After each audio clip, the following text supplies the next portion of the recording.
tarde a todos. A aula de hoje é sobre válvulas. Tá?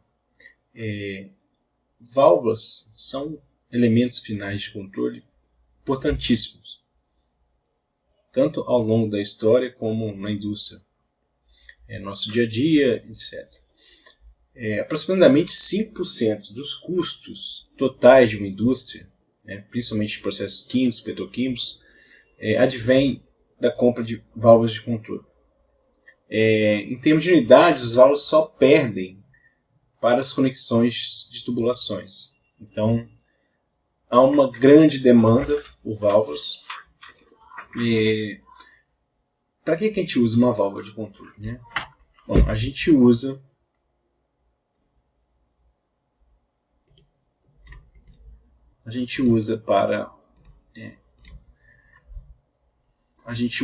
para quê?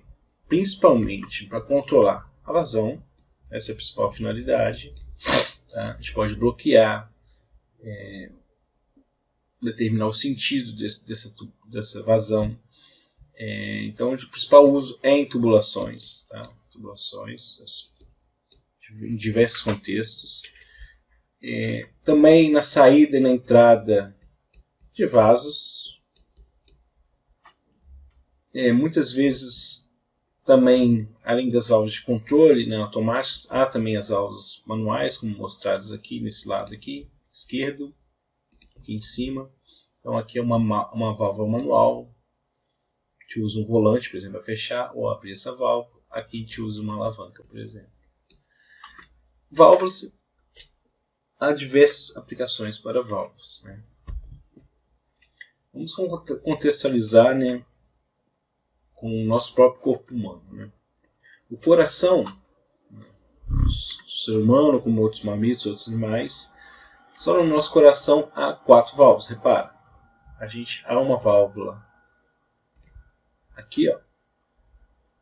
Essa válvula que chama tricúspide, a válvula do tronco pulmonar, a válvula mitral e destacar essa válvula aqui, ó, que é a válvula da aorta, né? A válvula aórtica. Né?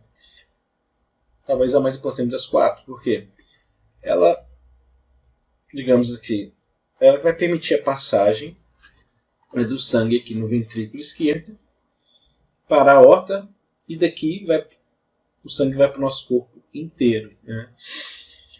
E imagina o que pode acontecer se essa válvula der algum problema nela. Né? Se ela tiver alguma obstrução ou, né, se ela tiver algum problema no funcionamento dela. O que vai acontecer?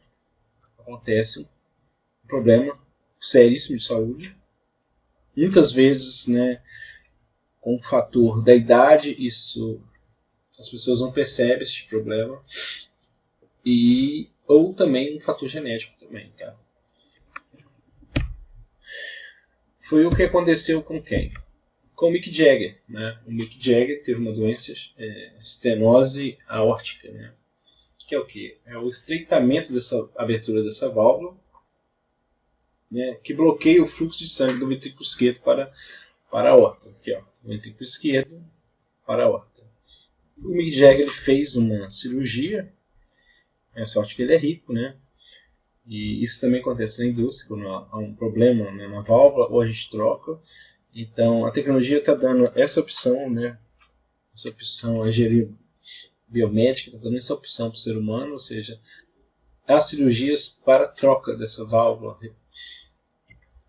Um exemplo ficou na mídia aí, o Mick Jagger, vocalista do Rolling Stones, fez essa cirurgia. E, pelo visto, deu certo. Tá? Lembrando que as doenças cardiovasculares são as principais causas de morte no mundo inteiro, né? Principalmente o infarto, o AVC, né? O acidente vascular cerebral. Onde mais a gente usa válvulas? Né? A gente usa todo dia. Né? Quando a gente acorda de manhã, a gente vai escovar o dente, vai pentear o cabelo, lavar o cabelo, vai tomar um banho. Então o que a gente está manipulando ali? Está manipulando uma válvula, né? gente abre ou fecha a torneira, tanto aqui da pia como da banheira, do chuveiro. A gente usa válvula todo dia, né? As válvulas acompanham o desenvolvimento humano durante um bom tempo, né, de hoje, né? Mais um contexto agora histórico. Vocês já pararam para pensar, né, como as pirâmides foram construídas? Isso é um dilema, há várias teorias para isso. Vou mostrar uma aqui que chama teoria, né, da água, que é basicamente... Há outras teorias, tá, pessoal? Mas essa teoria é uma das mais aceitas. Então, como que os egípcios conseguiram carregar aqueles enormes blocos, né, de pedra, né? Então, essa teoria explica que eles pegaram esses blocos, por exemplo, no leito do rio Nilo, sobretudo em cavernas subterrâneas. Primeiro eles dividiam esses blocos em tamanhos iguais. Aí depois que eles dividiam esses blocos, eles permitiam a água, né, como se fosse um vaso comunicante. Essa água do rio entrava. O que acontece? Quando entra, eles colocavam uma espécie de boia em cima desses blocos de pedra para ela conseguir boiar, para diminuir a densidade dela, para ela consiga flutuar na água. Aí, dessa caverna subterrânea, ao leito do rio Nilo, né, eles levavam para outra margem. Bom, essa era a primeira etapa. A segunda, né, mostrada aqui no segundo desenho, então tinha que levar esses blocos de pedra da margem do rio até onde ia ser construído a pirâmide. Lembrando que a pirâmide está no meio do deserto, né? Não era tão perto assim. Então, segundo essa teoria, eles construíram canais, tá? Esses blocos de pedra eles flutuavam, eles colocavam alguns acessórios nela para poder flutuar, para diminuir a densidade. E por fim, né, já que elas tinham uma densidade menor, elas conseguiam tinha uma espécie de elevador hidráulico, né? Então esses mesmos blocos subiam até chegar lá em cima, onde tinha uma comporta lá em cima, né, permitia essa passagem dessas pedras. Mais ou menos o que está acontecendo aqui, ó, a terceira parte, né? Então tinham lá os blocos de pedra nas margens do rio, e eles, né, esse foi o sistema que eles fizeram para fazer que os enormes blocos boiassem. Eles amarravam, não sei qual é esse material aqui, mas amarrava junto com essas pedras para que pudesse flutuar. Tá? É a lei de empuxo aqui do Arquimedes, né? A gente deve falar dele hoje. E aqui sim, ó, uma comporta, uma válvula, uma comporta, uma válvula, né, pudesse, né, permitir esse fluxo de água. Né? Então os egípcios, tanto os egípcios como os gregos, eles já utilizavam válvulas.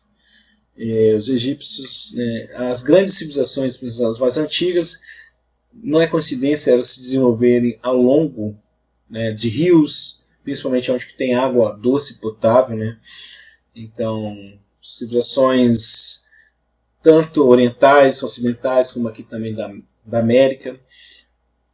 As grandes cidades antigas, elas estavam em torno dos rios, né? Principalmente um exemplo é a civilização egípcia, em torno do rio Nilo, né? E ali os egípcios aprenderam a manipular, né, essa vazão de água para o quê? Para eles pudessem se desenvolver. Tá?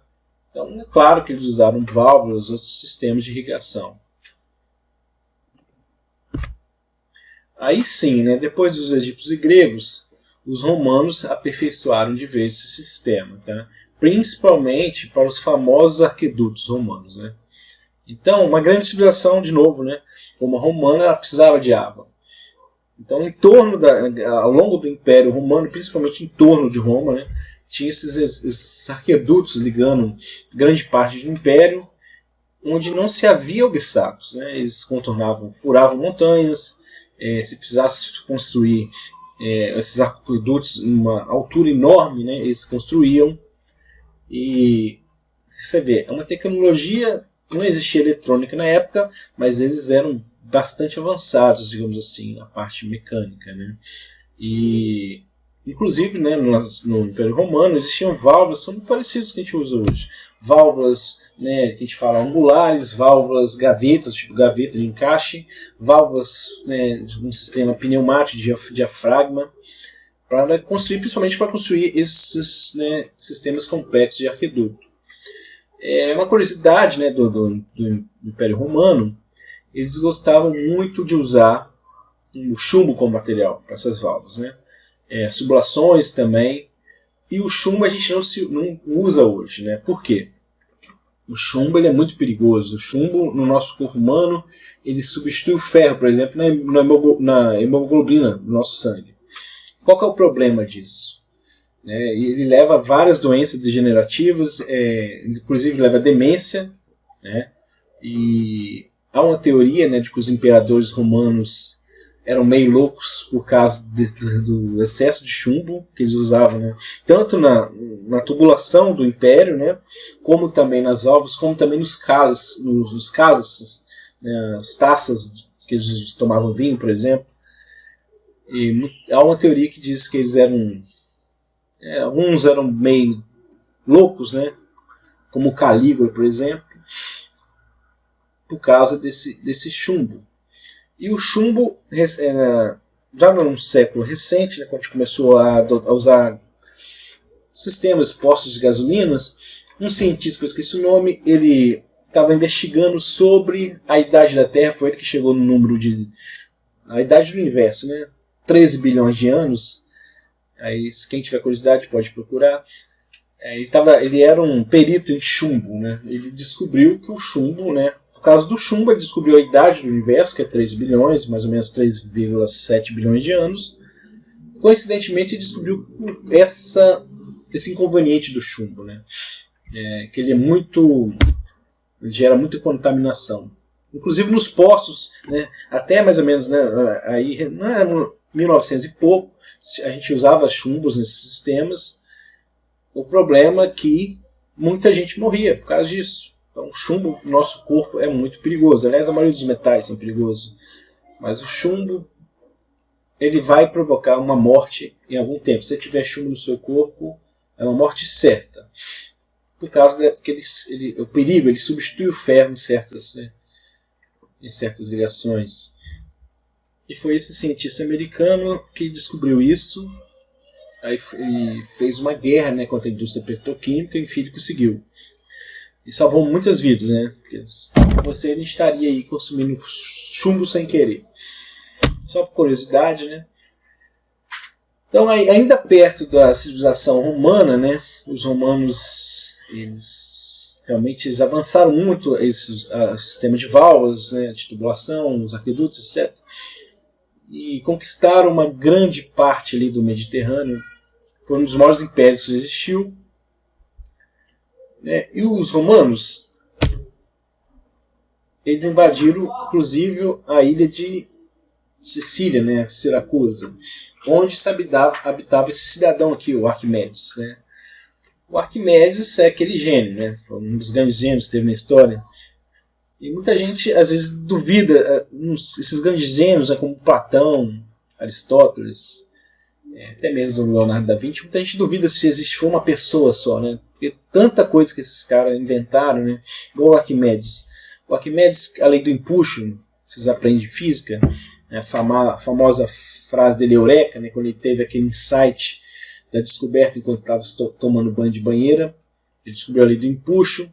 É atribuído a Arquimedes, por exemplo, esse sistema de rodona, onde eu consigo levantar, por exemplo, blocos pesados, um elefante.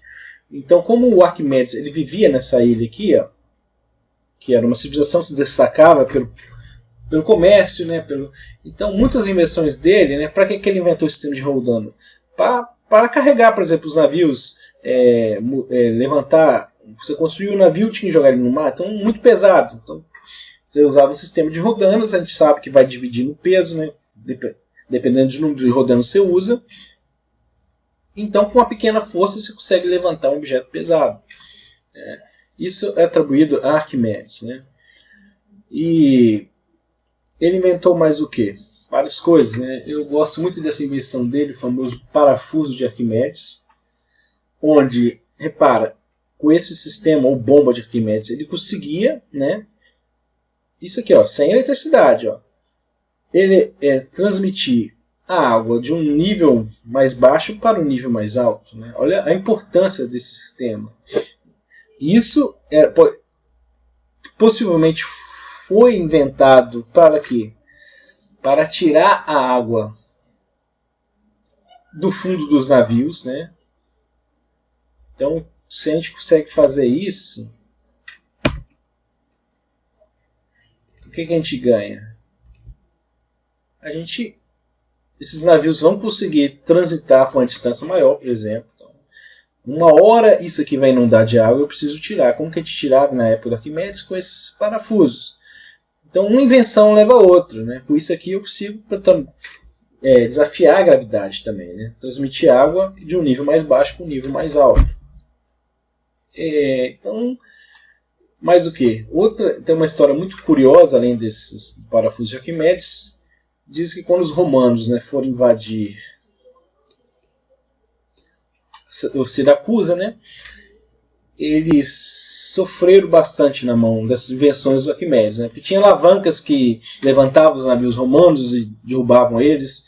Parece que eu não acredito muito nisso não, mas parece que o Arquimedes inventou um sistema, né, de espelhamento, onde a luz batia aqui no espelho e ele queimava os navios romanos. E é claro que, né, os romanos ficaram impressionados e queriam ele vivo, né? Mas infelizmente os soldados acabaram matando ele e a humanidade perdeu esse gênio, né? Poderia fazer outras invenções ainda, né? Também é atribuído a Arquimedes alguns, né, esse que é considerado o primeiro computador do mundo, né? A máquina de Anticítera. A ideia era o quê? Era fazer um mapeamento, né, lunar, tanto como dos 6 planetas que se conheciam na época, os planetas visíveis ao olho nu, né, que há 2 que não são visíveis, como Netuno, Plutão não é considerado planeta hoje. Então, qual que era a importância disso para a época? Por que é considerado o primeiro computador do mundo? Porque com isso eles conseguiam saber quando que seria a estação do ano, quando que eles tinham que plantar, quando que eles iam colher. Era um sistema extremamente complexo de várias engrenagens para fazer, né, simular esse movimento da Lua e dos planetas, né. Aí depois, muito tempo depois, né, depois da máquina de Anticítera, né, a gente tem agora, mais ou menos um pouco depois da Segunda Guerra Mundial, o ENIAC, que é considerado o primeiro computador moderno, né? E adivinha o que tinha nesse computador? O que tinha nesse computador? Ele tinha válvulas eletrônicas, coisas desse tipo aqui. Só que essa válvula ela permitia ou não o fluxo de elétrons entre o anodo e o catodo. Então, o ENIAC, mostrado à esquerda, é considerado o primeiro computador moderno. Foi útil, teve várias utilidades, né? Uma delas foi levar o homem à Lua, por exemplo. Veio logo um pouquinho depois da Segunda Guerra. Se baseou em outras tecnologias, né? Sobretudo os trabalhos de Alan Turing, o Colossus, que era um outro computador primitivo feito na Inglaterra. Mas o ENIAC era um computador que, por exemplo, tinha 18 mil válvulas desse tipo aqui, né? 18 era imenso, onde que a gente era possível fazer a codificação binária, né? Se está fechado, eu tenho 0, se está aberto, eu tenho 1. Esse é o ENIAC, né? As mesmas válvulas, né? Essa válvula, alguns chamam de tubo de vácuo, válvula termiônica, né? Usados, por exemplo, em guitarras, né? Guitarra usada pelo Jimi Hendrix, por exemplo. E até hoje, raramente, mas são fabricadas guitarras dessa. É uma guitarra... os críticos, né, os que entendem, falam que ela tem uma qualidade melhor, uma analógica, ela é analógica. Eu não entendo, mas é fabricado ainda. É claro que ela é mais cara. Enfim, né? Outras aplicações, mesmo com uma válvula eletrônica, há várias aplicações.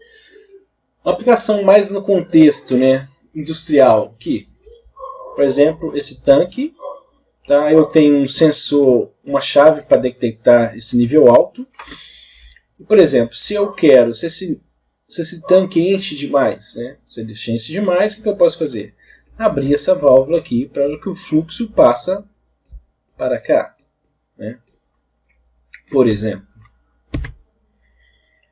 Ou ainda, vamos supor que eu quero fechar esse fluxo e, ao mesmo tempo, né, se isso aqui não vai vir água para cá, por exemplo, nesse boiler onde eu vou aquecer essa água.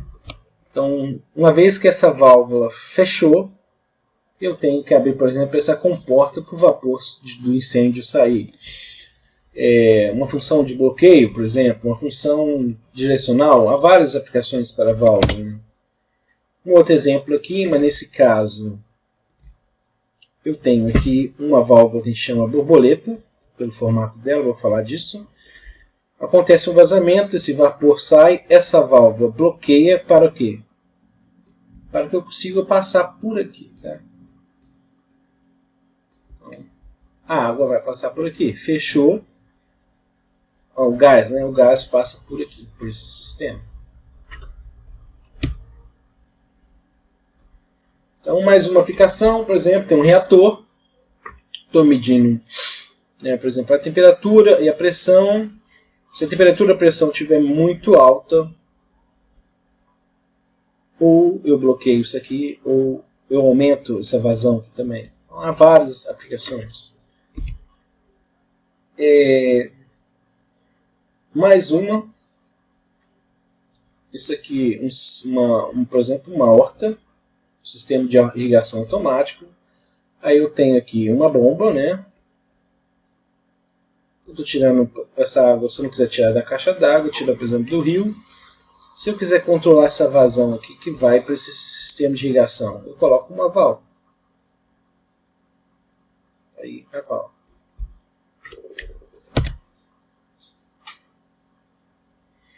Então vamos aqui resumir algumas aplicações, né? A principal, sem dúvida, é regular a vazão de fluidos, tá? Sem dúvida, essa é a principal função. Eu posso aqui, né, controlar nível, controlar vazão, controlar pressão, usando esse elemento final, que é a válvula de controle. Eu posso prevenir a vazão reversa, como nesse caso aqui, ó, só quero que o fluido se propague em apenas um sentido. Tá? Mais uma aplicação importante de segurança é alívio de pressão. Por exemplo, se a pressão estiver muito alta, aquela válvula vai abrir para expelir o vapor, né, por exemplo. Então, controle de vazão direcional. Eu posso, por exemplo, pegar uma amostragem desse... Vamos supor que eu quero medir a qualidade dessa gasolina que está sendo feita. Eu pego uma válvula para a amostragem.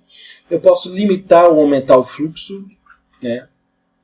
E, é claro, controlar, por exemplo, o nível, por exemplo, em tanques, etc. Há muitas aplicações. Sendo que a gente vai, né, a mais importante no contexto de automação é o controle de malha fechada. Né? Tem um reator, meça a pressão, meça a temperatura, e esse sinal vai para o controlador gera um sinal, né, para que essa válvula abre ou feche, ou fique 50% aberta, etc, etc, em função da pressão da variável que eu estou medindo. Tá?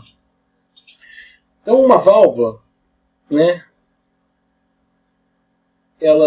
de controle, ela pode conter o fluido do processo, suportando os rigores das condições de operação. Né?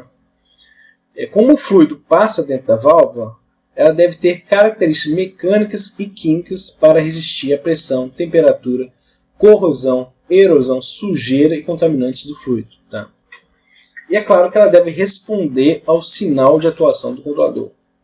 O sinal padrão é aplicado ao atuador da válvula, que o converte em uma força que movimenta a haste, em cuja extremidade inferior está o obturador, que varia a área de passagem do fluido pela válvula.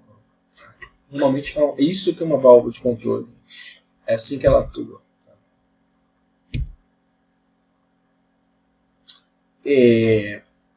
Então, sobretudo, a válvula varia a área de passagem, tá, de um fluido. Então ela pode bloquear totalmente, né, fechar totalmente, ou permitir a passagem, ou pode permitir uma certa passagem desse fluido. É. Assim, a válvula de controle manipula a vazão do meio de controle pela alteração de sua abertura para atender às necessidades do processo. Há algumas simbologias que eu vou falar aos poucos, tá? A simbologia padrão, como se fosse essa gravatinha aqui, ó. E dependendo do tipo da válvula, eu tenho outras, né? Aqui representa, por exemplo, a válvula borboleta, que eu falei anteriormente. Tem tipo um tracinho aqui no meio. Se apresenta um Tzinho, a válvula manual. Isso aqui, uma semi-bolinha com um tracinho, é uma válvula pneumática, né? O diafragma dela. Se tiver um quadradinho, ela geralmente vai ser motorizada, tá? A válvula, geralmente uma válvula solenoide, que a gente fala. Né? Só lembrando que aqui nesse caso, essa válvula aqui, ela pode atuar, por exemplo, como segurança. Tem muito vapor, ela abre para expelir o excesso de vapor. Mais símbolos aqui, tá? Mais símbolos aqui, vou só dar um zoom aqui, fica mais fácil para enxergar. A válvula genérica, geralmente, é essa símbolo de como se fosse uma gravata borboleta. Esse símbolo aqui é de uma válvula que a gente fala globo, que é mais usada. A válvula pode ser angular, isso aqui é da válvula borboleta. A válvula pode ser esférica, tá? Em inglês, ball valve. Esse é o símbolo, tem uma bola no meio, mas não é fechada como a válvula globo. Eu vou falar das diferenças das duas. E a válvula macho plug, que é outra também muito usada. Lembrando, se ela for pneumática, ela vai ter um diafragma. Aí há um símbolo, geralmente o símbolo da válvula pneumática, uma coisa desse tipo aqui. Ó. Então eu tenho aquela gravatinha, aqui eu tenho o símbolo da válvula pneumática. Aqui está sendo mostrado o tipo dessa válvula aqui, ó, à direita, no superior. Repara aqui, isso que a gente chama de válvula globo, tá? Em cima pode ser manual, mas vamos considerar o atuador, esqueci o atuador dela aqui. Esse aqui é o como que fala? É o obturador dela, onde que ela vai forçar a não passagem ou a passagem do fluido. Por que é globo? Repara que aqui não é uma esfera, o formato é globular, né? Então isso aqui fecha o contato, pode fechar ou abrir para não permitir a passagem desse líquido. Confundi muito, né, a globo com a esférica. A esférica é desse jeito aqui, não. Só olhar aqui, ó, como que é o corpo dessa válvula, né? O acionamento aqui é manual, poderia ser, né, elétrico, poderia ser pneumático, poderia ser hidráulico. É um volante, né, que está abrindo e fechando essa válvula. Mas aqui, ó, o corpo dela aqui, a gente consegue ver que o formato nesse caso, é esférico. Alguns símbolos, vou mostrar alguns símbolos.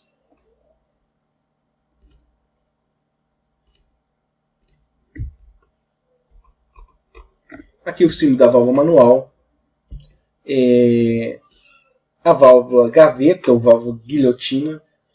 A válvula globo que eu acabei de falar, né? Tem uma bolinha. Válvula de retenção, aqui é o seguinte, eu só quero que a direção do fluido vai para um único sentido, tá? Por exemplo, da esquerda para a direita. Válvula borboleta, eu mostrei, vou mostrar de novo. A válvula esférica, ou a ball valve em inglês.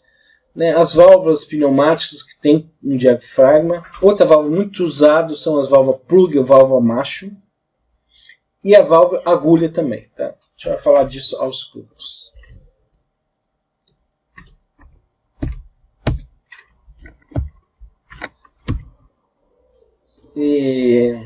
Mostrar mais uma válvula para encerrar essa parte, que é a válvula gaveta, né? A válvula gaveta, repare, ou válvula guilhotina. Por que guilhotina? Repare, para lembrar da Revolução Francesa, né? Aqui está a guilhotina. Então, a guilhotina, nesse caso, né, não é para cortar o pescoço de ninguém. É para quê? É para o quê? Para permitir ou não a passagem do fluido. Então está aqui, ó, a válvula. Essa cor não ficou boa. Está aqui, ó, como que é o corpo dessa válvula, né? A válvula pode ter um atuador, pode ser elétrico, pneumático, etc. E ela tem um corpo dela, né? Já falar dos detalhes mecânicos dela. Então isso aqui é a válvula guilhotina. Repara que ela não tem aquele formato globular e não é esférica. Então tá aqui, ó, a válvula guilhotina ou válvula gaveta. Ela engaveta mesmo, ela fecha de forma linear, né? Ela é considerada uma válvula linear. Mais uma, a última para encerrar, a gente já falou dela, a válvula borboleta. Repara, não sei porque alguém, né, quem inventou esse nome deve ter feito uma analogia com a borboleta. Não acho que me parece tanto. Então aqui, ó, repara, o fluido passa, né, se isso aqui abre, né, desse jeito, né, por esse ângulo, o fluido passa. E repara, pode estar totalmente aberta ou pode ficar mais fechada, ou seja, pode passar uma certa quantidade de fluido aqui. Então essa é a válvula borboleta.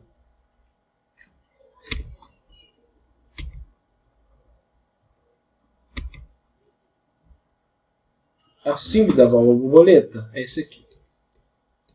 Pode ter uma bolinha aqui no meio também, tá? Coisa desse tipo aqui.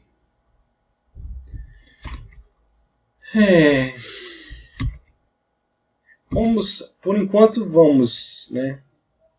Só para definir. Então a válvula de controle é um instrumento operado por energia que forma o elemento final, ou seja, um elemento final de controle, e é destinado principalmente à regulação das vazões de fluidos. Então ela consiste de um subconjunto de peças internas, né?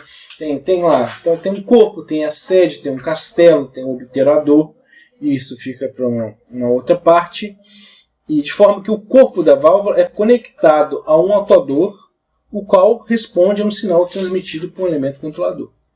Lembrando que a válvula pode ser manual ou pode ser uma válvula automática. Tá? Então, obrigado. Depois continuamos esse vídeo, no próximo vídeo.